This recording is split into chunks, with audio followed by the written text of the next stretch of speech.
Hello student, ಈ ಒಂದು ವಿಡಿಯೋದಲ್ಲಿ ನಾವು ಫೈನಾನ್ಷಿಯಲ್ ಮ್ಯಾನೇಜ್ಮೆಂಟ್ ಸಬ್ಜೆಕ್ಟ್ನಲ್ಲಿ ಬರುವಂತಹ ಇಂಪಾರ್ಟೆಂಟ್ ಕ್ವೆಶನ್ಸ್ ಚಾಪ್ಟರ್ ವೈಸ್ ಮತ್ತು ಕೇಸ್ ಸ್ಟಡಿ ಬಗ್ಗೆ ಡಿಸ್ಕಷನ್ ಮಾಡೋಣ. ಸೊ ಫೈನಾನ್ಷಿಯಲ್ ಮ್ಯಾನೇಜ್ಮೆಂಟ್ ಸಬ್ಜೆಕ್ಟ್ನಲ್ಲಿ ಒಟ್ಟು 5 ಚಾಪ್ಟರ್ಸ್ಗಳಿದೆ, 5 ಯೂನಿಟ್ಸ್ಗಳಿದೆ. First unit introduction, second unit mathematics of finance, third unit financing decision, fourth unit capital budgeting decision, fifth unit working capital management. So total 5 units ಇದೆ. So 5 ಯೂನಿಟ್ಸ್ನಲ್ಲಿ ನಿಮಗೆ ಯಾವುದು 2 ಅಂಕಕ್ಕೆ, 5 ಅಂಕಕ್ಕೆ ಮತ್ತು 10 ಅಂಕಕ್ಕೆ ಪ್ರಶ್ನೆಗಳು ಬರುತ್ತೆ ಮತ್ತು ಯಾವುದು ಕೇಸ್ ಸ್ಟಡಿ ಇದೆ ಈ ಸೆಮಿಸ್ಟರ್ನಲ್ಲಿ ಅದ್ರ ಬಗ್ಗೆ ಡಿಸ್ಕಷನ್ ಮಾಡೋಣ.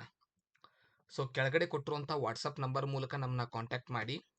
ಆಲ್ ಸಬ್ಜೆಕ್ಟಿನ ಕ್ಲಾಸಸ್, ಆಲ್ ಸಬ್ಜೆಕ್ಟಿನ ರೆಕಾರ್ಡೆಡ್ ವಿಡಿಯೋಸ್ ಮತ್ತು ಆಡಿಯೋ ನೋಟ್ಸ್ ಮತ್ತು PDF ನೋಟ್ಸ್ಗಳಿಗಾಗಿ ಕೆಳಗಡೆ ಕೊಟ್ಟಿರುವಂಥ ನಂಬರ್ನ ಸಂಪರ್ಕಿಸಿ. ಸೊ ಮೊದಲಿಗೆ ಈ ಸಬ್ಜೆಕ್ಟ್ ಏನಿದೆ ಇದರಲ್ಲಿ 60 ಮಾರ್ಕ್ಸ್ ಪೇಪರ್ನಲ್ಲಿ 25 ಮಾರ್ಕ್ಸ್ ಥಿಯರಿ ಇರುತ್ತೆ, 35 ಮಾರ್ಕ್ಸ್ ನಿಮಗೆ ನ್ಯೂಮರಿಕಲ್ ಇರುತ್ತೆ, ಪ್ರಾಬ್ಲಮ್ಸ್ ಇರುತ್ತೆ. ಸೊ ಈ subject numerical plus theory mix ಇರುತ್ತೆ, ಎರಡನ್ನೂ ಸ್ಟಡಿ ಮಾಡಲೇಬೇಕು. ನ್ಯೂಮರಿಕಲ್ ಬಿಟ್ಟರು ಮತ್ತು ಥಿಯರಿ ಬಿಟ್ಟರು ಕೂಡ ಸಬ್ಜೆಕ್ಟ್ನಲ್ಲಿ ಎಲ್ಲ ಕವರ್ ಆಗಲ್ಲ. ಸೊ ಆದ್ದರಿಂದ ಎರಡು ಭಾಗವನ್ನು ಓದಬೇಕಾಗತ್ತೆ. 25 ಮಾರ್ಕ್ಸಿನ ಥಿಯರಿ ಇರುತ್ತೆ, 35 ಮಾರ್ಕ್ಸಿನ ನ್ಯೂಮರಿಕಲ್ ಕ್ವಶನ್ಸ್ ಇರುತ್ತೆ. ಸೊ ಟೋಟಲ್ 60 ಮಾರ್ಕ್ಸಿಗೆ ಯಾವ್ದ್ಯಾವ್ದು ಇಂಪಾರ್ಟೆಂಟ್ ಕ್ವಶನ್ಸ್ ಮತ್ತು ಕೇಸ್ ಸ್ಟಡಿ ಯಾವ್ದನ್ನ ನೋಡೋಣ. ಸೊ ಮೊದಲಿಗೆ 1ನೇ ಯೂನಿಟ್ ನೋಡೋಣ, ಇಂಟ್ರೊಡಕ್ಷನ್. ಸೊ ಇಂಟ್ರೊಡಕ್ಷನ್ನಲ್ಲಿ ಫುಲ್ ಥಿಯರಿ ಇರುತ್ತೆ. ಈ ಚಾಪ್ಟರ್ನಲ್ಲಿ ಒಂದು 10 ಅಂಕಕ್ಕೆ, ಒಂದು 5 ಅಂಕಕ್ಕೆ, ಒಂದು 2 ಅಂಕಕ್ಕೆ ಪ್ರಶ್ನೆ ಬರುತ್ತೆ. ಸೊ 2 ಅಂಕದ ಮೊದಲನೇ ಪ್ರಶ್ನೆ, what is financial management? Second question, define financial management. Third question, what is profit maximisation? Fourth question, what is wealth maximisation? Fifth question, state 2 advantages of profit maximisation. Sixth question, state 2 advantages of wealth maximisation. So ಇವೆಲ್ಲ ಏನಿದೆಯಲ್ಲ ಇದು 6 ಪ್ರಶ್ನೆಗಳು ನಿಮಗೆ 2 ಅಂಕಕ್ಕೆ ಕೇಳುವಂಥ ಪ್ರಶ್ನೆಗಳು. So ಈ 6 ಪ್ರಶ್ನೆಯಲ್ಲಿನೇ ಒಂದು ಪ್ರಶ್ನೆ ನಿಮಗೆ ಸೆಮಿಸ್ಟರ್ ಎಕ್ಸಾಮ್ನಲ್ಲಿ ಬರುತ್ತೆ, ಒಂದು ಪ್ರಶ್ನೆ ಫಿಕ್ಸ್ ಬರುತ್ತೆ. ಇನ್ನು 5 ಅಂಕಕ್ಕೆ ಓದಬೇಕಾದಂಥ ಪ್ರಶ್ನೆಗಳು, explain the steps for determining the wealth maximisation, explain the steps involved in profit maximisation, give any 4 advantages or merits of a profit maximization, state any 4 advantages or merits of wealth maximization.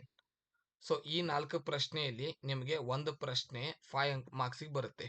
ಇನ್ನು 10 ಅಂಕಕ್ಕೆ ಈ ಯೂನಿಟ್ನಲ್ಲಿ ಓದಬೇಕಾದಂಥ answers, explain the various functions of a financial management, explain the importance of a financial management, explain the nature and scope of financial management.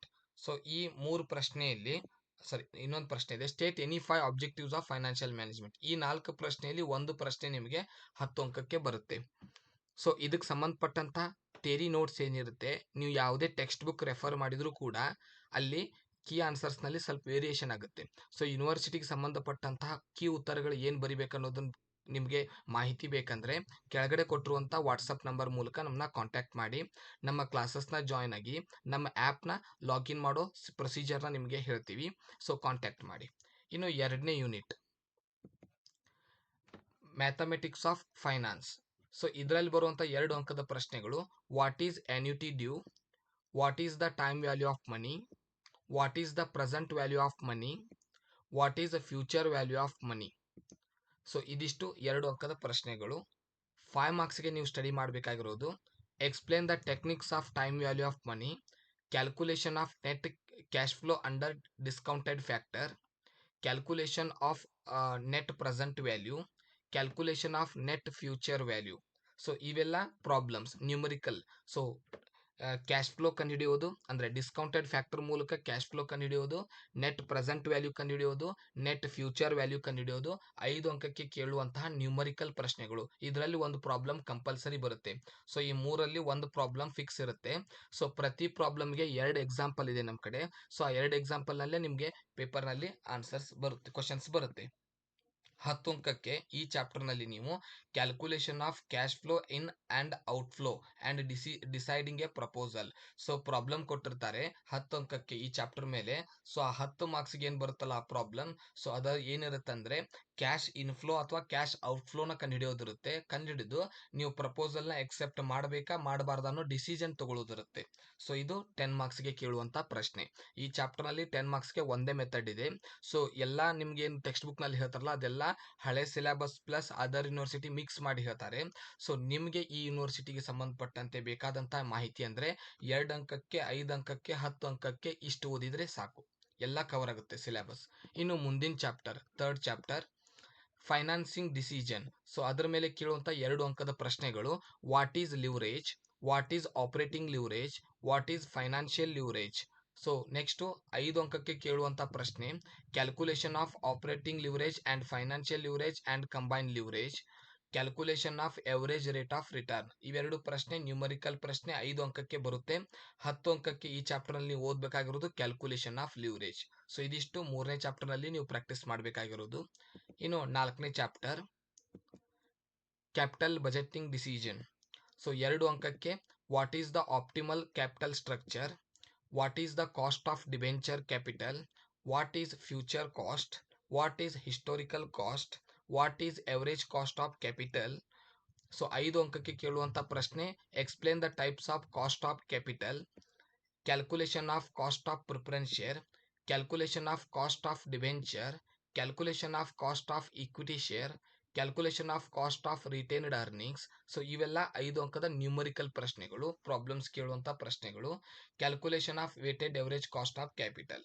ಇನ್ನು 10 ಅಂಕಕ್ಕೆ ನೀವು ಓದಬೇಕಾಗಿರುವಂತಹ ಪ್ರಶ್ನೆ: explain the merits and demerits of capital budgeting, what are the needs and principles of capital budgeting. So ಈ chapter ಮೇಲೆ 10 ಅಂಕಕ್ಕೆ theory ಪ್ರಶ್ನೆ ಇರುತ್ತೆ. ಒಂದು theory ಪ್ರಶ್ನೆ 10 ಅಂಕಕ್ಕೆ ಬರುತ್ತೆ, ಅದು 4ನೇ ಚಾಪ್ಟರ್ ಮೇಲೆ ಬರುತ್ತೆ. ಇನ್ನು ನೆಕ್ಸ್ಟ್ ಕೊನೆ ಚಾಪ್ಟರ್ 5ನೇ chapter working capital management. So ಮೊದಲನೇದು 2 ಅಂಕಕ್ಕೆ ಕೇಳುವಂತ ಪ್ರಶ್ನೆ: what is EBIT, what is EPS, what is payback period, what is working capital, what is factoring, what is capital budgeting, name the classification of working capital, state the reasons for change in working capital, what is capital rationing. ಇನ್ನು 5 ಅಂಕಕ್ಕೆ ಕೇಳುವಂತ ಪ್ರಶ್ನೆಗಳು: list any 5 factors effect determining the working capital, briefly explain the effects of inadequate working capital. 10 ಮಾರ್ಕ್ಸ್ಗೆ ಕೇಳುವಂತ ಪ್ರಶ್ನೆಗಳು: calculation of EBIT EPS, suggest a suitable plan for taking financial decisions. So ಇದೇನಿದೆ case study ನಿಮಗೆ ಪ್ರಶ್ನೆ ಕೇಳ್ತಾರೆ ಈ ವರ್ಷದ case study. So EBIT ಮತ್ತು ಇಪಿಎಸ್ ಕಂಡು ಹಿಡಿದು ಸೂಟೇಬಲ್ ಪ್ಲಾನ್ ನ ಸೆಲೆಕ್ಟ್ ಮಾಡೋದಿರುತ್ತೆ. Calculation of working capital. So ಇದೆರಡು 10 ಅಂಕಕ್ಕೆ 2 ಪ್ರಶ್ನೆಗಳು ಪೇಪರ್ ನಲ್ಲಿ ಬರುತ್ತೆ. ವರ್ಕಿಂಗ್ ಕ್ಯಾಪಿಟಲ್ ನಾರ್ಮಲ್ ಕ್ವಶನ್ ಕೇಳ್ತಾರೆ.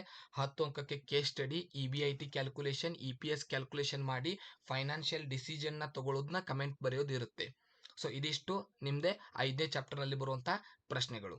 ಸೊ ಟೋಟಲ್ ಒಟ್ಟು ಈ ನಿಮ್ಮ ಸಬ್ಜೆಕ್ಟ್ ನಲ್ಲಿ 7 ಥಿಯರಿ ಕ್ವಶನ್ಗಳನ್ನ ನೋಡ್ಕೋಬೇಕು, 5 10 ಮಾರ್ಕ್ಸಿನ ಪ್ರಾಬ್ಲಮ್ ನ ಪ್ರಾಕ್ಟೀಸ್ ಮಾಡಬೇಕು. ಸೊ ಇದಿಷ್ಟು ನೋಡ್ಕೊಂಡ್ರೆ 10 ಮಾರ್ಕ್ಸಿನ ಸೆಕ್ಷನ್ ಕಂಪ್ಲೀಟ್ ಆದಂತೆ. ಇನ್ನು 7 ಟೈಪ್ 5 ಮಾರ್ಕ್ಸಿನ ಪ್ರಾಬ್ಲಮ್ಸ್ ನ ಸಾಲ್ವ್ ಮಾಡ್ಕೋಬೇಕು, 3 ಥಿಯರಿ ಪ್ರಶ್ನೆಗಳನ್ನ ನೋಡ್ಕೋಬೇಕು. ಈ ರೀತಿ 5 ಮಾರ್ಕ್ಸ್ ಮತ್ತು 10 ಮಾರ್ಕ್ಸ್ ನ ನೀವು ಕವರ್ ಮಾಡಬಹುದು. ಸೊ 19 ಕ್ವಶನ್ಸ್ ಇದೆ ಇಂಪಾರ್ಟೆಂಟ್, ಇವುಗಳನ್ನ 2 ಮಾರ್ಕ್ಸ್ ನಲ್ಲಿ ನೀವು ಓದ್ಕೋಬಹುದು. ಸೊ ಯಾವ್ಯಾವ ಮೇನ್ ಅನ್ನೋ ಕ್ವಶನ್ಸ್ ಬಗ್ಗೆ ನಿಮಗೆ ಮಾಹಿತಿ ಬೇಕಂದ್ರೆ ಕೆಳಗಡೆ ಕೊಟ್ಟಿರುವಂತ ವಾಟ್ಸ್ಆಪ್ ನಂಬರ್ ಮೂಲಕ ನಮ್ಮನ್ನ ಕಾಂಟ್ಯಾಕ್ಟ್ ಮಾಡಿ. ಮುಂದಿನ ವಿಡಿಯೋದಲ್ಲಿ ಮತ್ತೆ ಸಿಗೋಣ. ಎಲ್ರಿಗೂ ಕೂಡ ಧನ್ಯವಾದಗಳು.